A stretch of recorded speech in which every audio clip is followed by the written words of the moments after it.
Senator Acosta, Secretary Acosta is not making it. He is resigning. This is just breaking a few moments ago. Obviously, it's been quite a week for him. The Epstein, I think when I go out and want to talk stocks, right, all people want to talk about is how he made his money, Epstein, how he made his money. Well, is another casualty. I don't think he's the last casualty of this particular investigation. Not a business story. We need Pulitzer Prize-winning writer James Stewart to make it that, but bye-bye. We'll talk to Jim in the next hour. You have him? He'll have a great response to this. I think the president and Acosta are appearing on the South Lawn.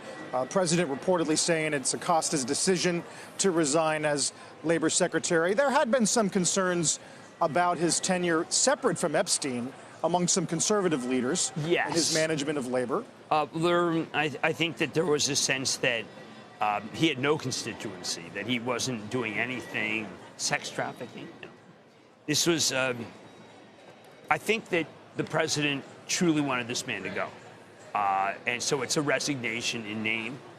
But he did not do it was not a Rex Tiller where he got the tweet. You saw what he said about Paul Ryan this morning on Twitter. Wow, wasn't that vicious? Vicious is the word. When does the Pocahontas thing lose its humor about Senator Warren? At what point?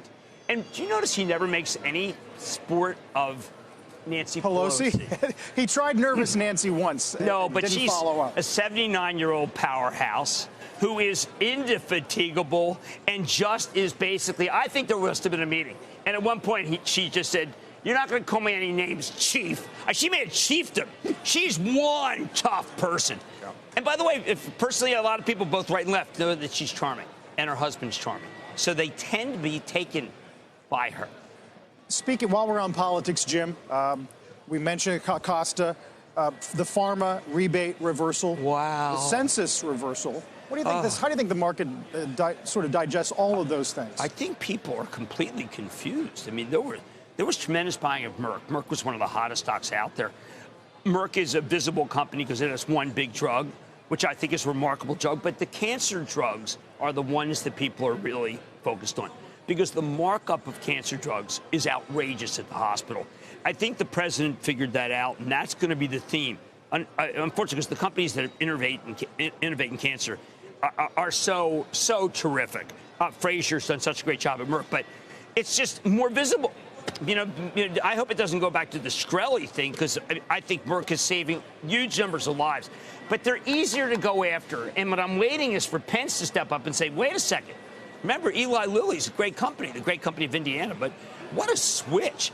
Apparently taking on the pharmacy benefits might have cost a couple $100 billion, and doesn't want that. But going after the drug companies is easy. It's easy. J&J, there was a recommendation today, is very, very positive. But J&J has a lot of oncology.